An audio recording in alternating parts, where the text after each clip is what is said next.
Hello everyone and welcome to the official launch of my non-fiction reading challenge 2026. I have been giving myself non-fiction reading challenges for a few years.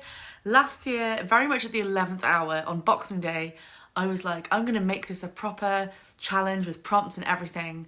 And I made a post on my Instagram, shared it there, made a story graph, done. So this year I'm actually planning ahead of time. What a concept.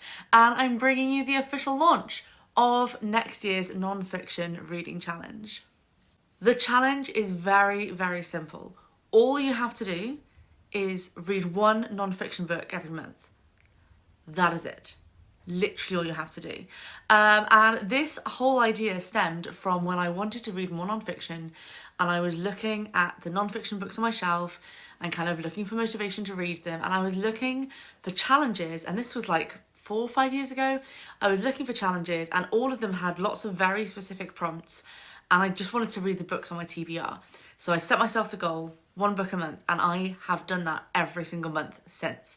And often read more than one non-fiction book every month. It has really got me motivated to read more non-fiction. So that is the idea behind this challenge. Whatever kind of non-fiction you enjoy, you can just read that once a month, every month, or more than once a month, but minimum once a month. And that is the entire challenge, is just to read one non-fiction book every month. I did mention some prompts as well, and I have made a few prompts as bonus optional extras, so I'll go through those in a moment. But if you would like to join me in reading at least one non-fiction book every month, I have made a story graph challenge, which is linked down below, and also some Instagram graphics that you can share on your Instagram, on your stories, and tag me so I can see what you're reading and get some inspiration, get some more books from my TBR. So that's what will be down in the description so that you can join and read along and add some non-fiction to your 2026 reading. In terms of prompts, so there are 12 optional prompts. Some of them are a specific genre or theme. Some of them are something different but specific about the book. Some of them are just kind of fun. So I'm going to go through them all now, about the 12 different prompts. So the first prompt is a book published in 2026. Now, obviously, I do not have any recommendations for you because it's not yet 2026. To be fair, I have read a couple of fiction arcs for next year, but no non-fiction yet.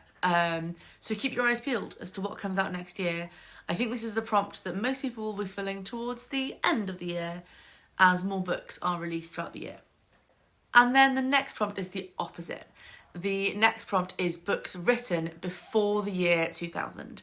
They don't have to be published before 2000, but they have to be written before 2000, as often, books can be published posthumously, or maybe an anthology has been made of a sort of iconic author from decades gone by, something like that. This is the only prompt from 2025 that I have not yet completed, so I need to get around to that before the end of the year.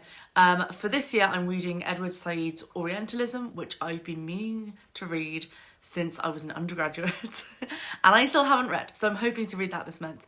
Other options, you could read someone like Audre Lorde or Mary Wollstonecraft, lots of historic, iconic authors. If you want something more sciencey, The Origin of Species is very easy to come across. Those are some easy options. There are so many more out there. Memoirs from people from before 2000, whatever it is. So yes, that prompt is designed to kind of get you to look back and explore the iconic writers that have come before us. There are a few author-specific prompts. So there's one for a book by a female author, one for a book by an author from the global majority, and one by a new-to-you author, an author you've never read before. So all three are obviously designed to kind of broaden the authors that you're reading. Non-fiction especially is very, very male, very, very white, and so these are prompts to kind of encourage you to actively look for books beyond that. The next prompt is a book that's been on your TBR for over a year.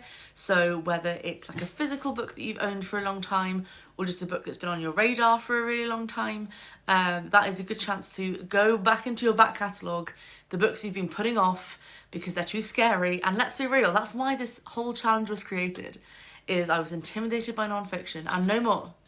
No more. So go and find that big chunky book that's been sat on your shelf staring at you for years, and this is your chance to read it. Next one is, it's my favourite prompt. I really like it. It's new for this year for the challenge, and it is the seasonal prompt. What is a seasonal non-fiction book, you ask? Oh, hello. Have you come to help? And what is a seasonal non-fiction book? So this is a bit of fun. It does require a bit of planning ahead. The idea is to line up a book with a time of year that matches the book.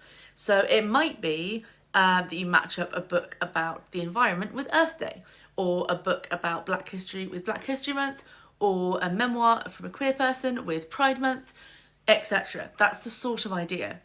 If you want to get very strict with the seasonal part of the prompt, there are plenty of books like about a certain time of year that you could line up.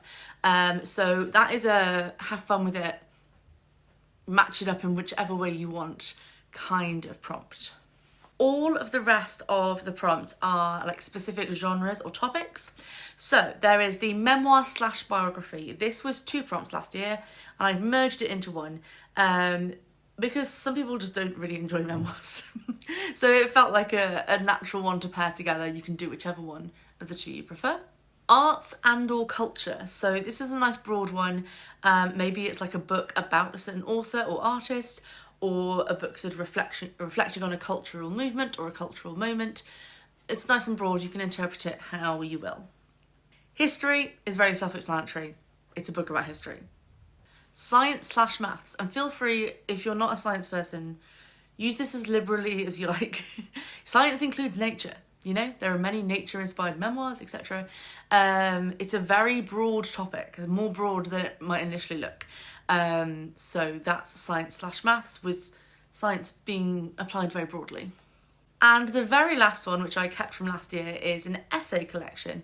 So this might be a collection of essays from one author, whether it's like collated later on or intentionally written as a set. Yes. So the dog's very chatty right now. It might be an anthology from lots of different authors. So whatever floats your boat. And I think those are all 12. I didn't miss any. No, I think we're good. And that's it. This is a very short video because this is a very simple challenge. So do let me know if you want to join along.